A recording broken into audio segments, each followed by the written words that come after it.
जय जगन्नाथ। मु निश्चित भाव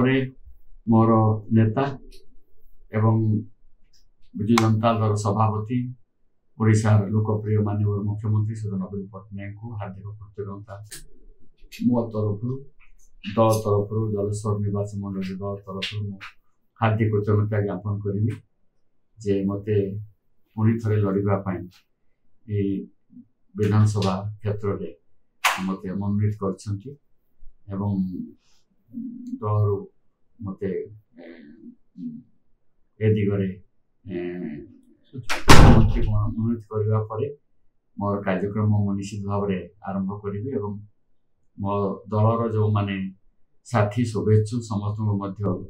जो माने मोर भविष्य उज्जवल कामना करती से कृतज्ञता ज्ञापन करुच्ची जलश्री निर्वाचन मंडल समस्त भाई भाई मान से कथा तो आज किसी युद्ध आम समस्त अवतीर्ण हो एवं जितवा आम लक्ष्य रखू समस्ते आम जीतिकी बालेश्वर जिले में आम सब सीट की जीतबू